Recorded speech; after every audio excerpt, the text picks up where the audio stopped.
There is a strange moment that happens when you look at your life and realize it does not look the way you thought it would by now. Maybe you thought you would have more money, a better career, a relationship that felt certain, a home of your own. Maybe you thought you would feel more confident, more settled, more sure of who you are. Instead, you look around and it seems like everyone else kept moving. Someone you went to school with just bought a house. Someone younger than you got promoted. A friend got married. Another started a business. Someone posts pictures from a country you have never visited. Someone announces a pregnancy. Someone celebrates an achievement you quietly thought you would reach first. You are happy for them, but something uncomfortable happens underneath that happiness. You start measuring. Where am I? What have I done? Why am I still here? And suddenly, an ordinary Tuesday can feel like evidence that you have failed at life. The strange thing is that nothing actually happened to you that day. You did not lose anything. Your life did not suddenly become worse. You simply saw someone else's life and used it to judge your own. That is how feeling behind often begins. Not with failure, with comparison. But comparison alone does not explain why it hurts so much. It hurts because most of us have an invisible timeline in our heads. By this age, I should have figured out my career. By this age, I should be earning this much. By this age, I should have found someone. By this age, I should own something. By this age, I should know what I am doing. Nobody has to say these things out loud anymore. You carry them yourself. And every birthday can become a quiet performance review. You are not only getting older, you are checking whether your life is where you thought it should be. That word matters. Should. Because sometimes the life you are calling late is being compared to a schedule you never consciously chose. Think about some of the things you believe you are behind on. Where did the deadline come from? Who decided when you were supposed to get married? Who decided how much money you should have by now? Who decided what success was supposed to look like? Who decided that changing careers at 35 was late, but staying miserable for another 20 years was normal? A surprising amount of what we call ambition is actually fear of being left behind. You may want the promotion, but maybe part of you also wants proof that you are progressing. You may want the relationship, but maybe part of the urgency comes from watching everyone else find one. You may want the house, but maybe what hurts most is feeling like everyone else has reached adulthood and you somehow have not. This does not mean your goals are fake. It means your reasons deserve to be examined. Because there is a difference between wanting something and needing it to prove that your life is on schedule. That difference becomes obvious when you finally get something you spent years chasing and it does not make you feel the way you expected. You get the job. You reach the salary. You enter the relationship. You move somewhere better. For a while, there is relief. Then the finish line moves. Now someone earns more. Someone has a better title. Someone has a happier relationship.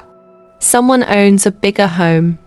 Someone is already doing the next thing. If your sense of progress depends on where everyone else is standing, you can never actually arrive. There will always be someone ahead of you. And the internet makes sure you can find them. Before social media, you might compare yourself with a few friends, co-workers, relatives, or neighbors. Now you can compare your ordinary morning with the best moment of someone else's year before you have even gotten out of bed. You see the announcement. not the years before it. You see the new business, not the debt. You see the wedding, not the relationship. You see the promotion, not the evenings spent working. You see the result because results are easy to photograph. The cost usually is not. But there is another side to this that people rarely admit. Sometimes the person you envy is living a life you would not actually want. You want their certainty, their progress, their visible proof that something is happening. But if you were given their entire life, not just the part you saw on your screen, you might not choose it. That is worth noticing. Because sometimes you are not jealous of someone's life. You are jealous that their life looks decided. Yours still feels unfinished. And unfinished can feel frightening when everyone around you appears certain. So, you rush. You take the job because you need to be going somewhere. You stay in the relationship because starting over feels like losing years. You commit to a path because changing your mind feels embarrassing. You keep something you no longer want because you already spent too much time building it. That is one of the quiet dangers of feeling behind. It can make you protect the wrong life simply because you are afraid of losing more time. Imagine you spent 8 years building a career and one day admitted that you hate it. The honest decision might be to change direction. But changing direction could mean becoming a beginner again. Less money for a while. A smaller title. People asking why you left. Watching people your age continue climbing while you start from somewhere lower. So you stay. Not because the career is right. Because leaving would make you look behind. That is how the fear of wasting time can make you waste more of it. The same thing happens in relationships. You may know something is no longer working, but you think about the years you invested. You think about your age. You think about starting over. You think about everyone else, getting married while you would be, becoming single again. So the question stops being, is this relationship right for me? It becomes, can I afford to start again? Those are very different questions. One is about your life. The other is about your timeline. And sometimes the timeline wins. Not because it makes you happy, because it makes you look safe. This is why being behind is not always about moving too slowly. Sometimes you feel behind because you finally stopped moving in a direction that was never right for you. And stopping looks terrible when everyone else is still running. There may be a period where nothing impressive is happening. You are reconsidering, recovering, learning, saving money, leaving something, starting again, trying to understand what you actually want. None of these things look impressive from the outside. There may be no announcement to make, no photograph, no obvious milestone, just a quiet period where your old life no longer fits and your new one does not exist yet. That period can feel like failure, especially when someone asks a simple question, so what are you doing now? Suddenly you feel like you need an answer that sounds respectable. You want to explain that you are working on something, that there is a plan, that this is temporary, because saying, I do not know yet, feels dangerous.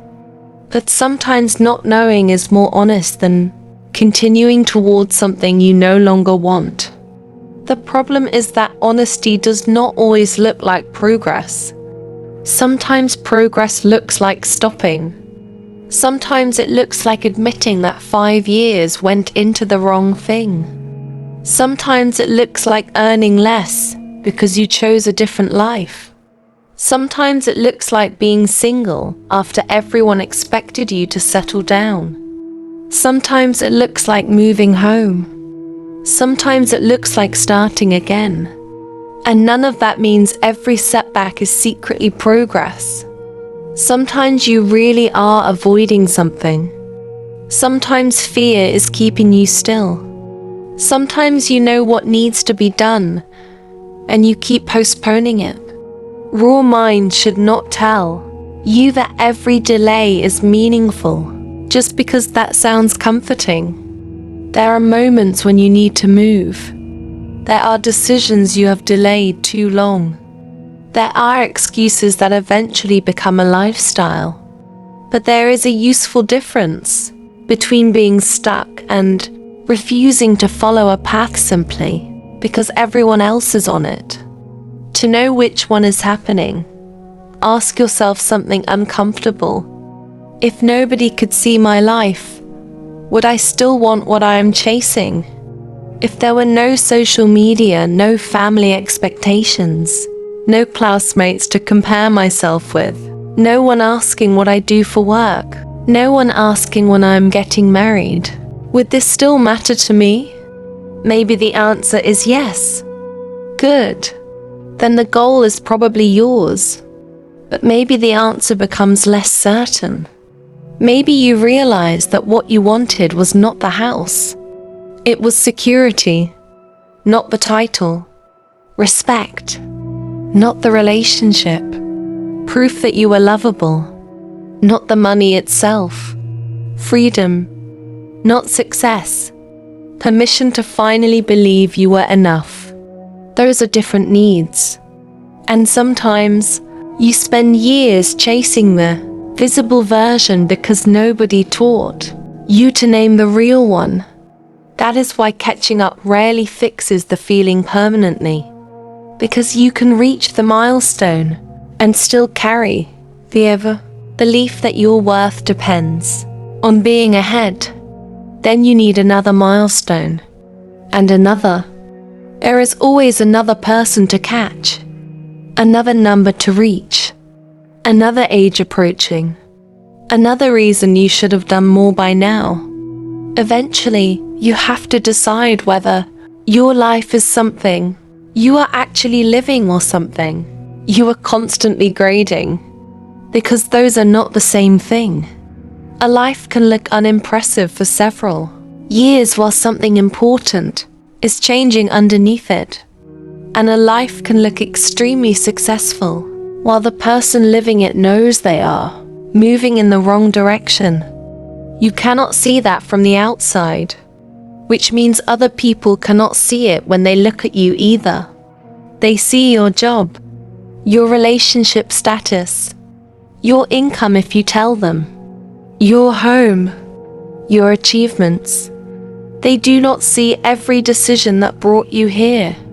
They do not know what you survived. They do not know what you refused. They do not know what you had to rebuild. And they do not know what you are quietly becoming. So maybe the question is not whether you are behind.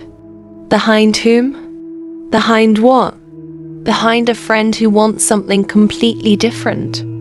Behind someone who started with different resources, different responsibilities, different opportunities, different losses. Behind the version of yourself you imagined 10 years ago, before you knew what your life would actually ask from you.